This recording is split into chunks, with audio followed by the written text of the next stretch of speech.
Hi everyone, it's Marisa from bumblebeeapothecary.com, and today I'd like to share my best tips for getting started with a Nourishing Traditions or Wise Traditions or Weston A. Price diet.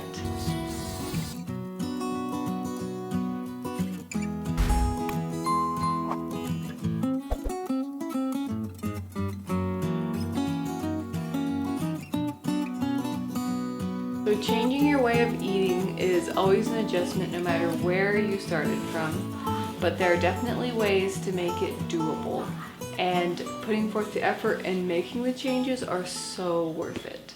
So depending on the way that you were or are eating before transitioning over to a Wise Traditions diet, you will have more or less adjustment to make. So for example, if you were already kind of cooking everything from scratch, but you were eating really vegetarian and low fat, then you're already going to be used to the idea of making a lot of foods, which is nice.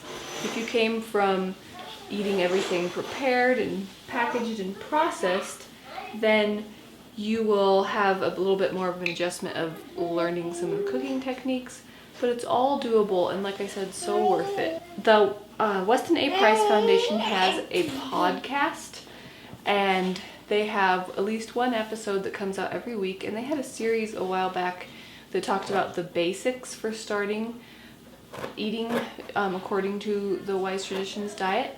If you just think about these three things, then you don't have to be overwhelmed with making too many changes at once. You can just know that you're having the biggest impact with these changes, even if you're not doing everything perfect. And let's face it, nobody does it 100% perfectly all the time, and that's okay. When it comes to food and our relationship with eating and food and all of that, it's important to give ourselves grace and to just treat it as learning times for how our body does with different things, and don't beat ourselves up if we're not perfect all the time. So let's jump into the 3 tips. So the number 1 is get your fats right. This means if you have anything like canola oil, vegetable oil, margarine, alternative vegan type spreads, anything like that in your house, stop eating it right now and get rid of it. Instead, you want to make sure that you have some high quality, real, preferably grass-fed butter. You want to change your cooking fats to, first of all, don't be afraid to cook with fat, with plenty of fat, to things like lard and tallow. In quite a few stores these days, you can buy lard and tallow already ready to cook with. So for those cold pressed plant oils like olive oil and avocado oil, those are for cold applications like salad dressings. We don't use those for cooking or anything that involves heat. That's number 1. Get your fats right. Get rid of those fake, inflammatory, industrial seed oils that have no business in your body. Use real traditional fats like butter, tallow, lard, ghee, duck fat, chicken fat. And then for salad dressings and cold things, you can use olive oil, avocado oil, that kind of stuff. Number 2 is to properly prepare your grains. So this means if you like to eat oatmeal in the morning, soak your oatmeal the night before. So in half of the cooking water, add your oats and a little bit of whey or yogurt and let it sit on the counter overnight. Soaking your grains deactivates the phytic acid and the other anti-nutrients that makes it harder for your body to digest, and then it also unlocks the nutrients so that they're more available for your body to use. So that would also mean for breads, either learning to make sourdough breads and pancakes and things like that yourself, which is really fun and not as hard as it might sound, or finding a high quality, true, properly long fermented sourdough bread that someone else makes and buying that.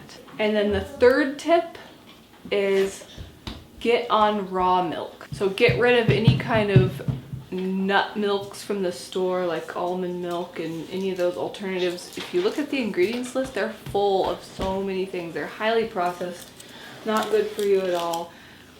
But do your best to source some raw milk from grass-fed cows. The website realmilk.com is a great resource for finding finding raw milk in your area. Thankfully, it is available in most states these days. If all else fails and you're not able to find raw milk, then you don't have to drink any type of milk, or you can learn how to make nut milks yourself at home. That's a way better option than doing the highly processed ones from the store. Okay, I hope that you found those tips helpful. To recap, they are: get your fats right, so real traditional fats. Properly prepare your grains, soaking or fermenting, and then get on real milk if possible. And if it's not possible, then don't drink the stuff from the store. The only exception I make is there's this grass-fed organic small batch low temperature vat pasteurized cream that I will sometimes get. Cream is different from milk in that it's not damaged in the same way that milk is when it's pasteurized, so I will buy some of that cream from the store sometimes, but I would not drink pasteurized milk from the store. Okay, so hopefully you found that helpful. It kind of took away the overwhelm, just made it simple. 3 steps to get started that will make a big impact on your family's health. If you did like this video, give it a thumbs up. Share it with anybody else who you think would find it helpful. Check out that description box for links to the Real Milk website and lots of other resources that we like to use. If you're new to my channel, please hit that subscribe button. I get out 2 new videos every week on nourishing recipes and natural living. Thanks so much for watching. See you next time. Bye.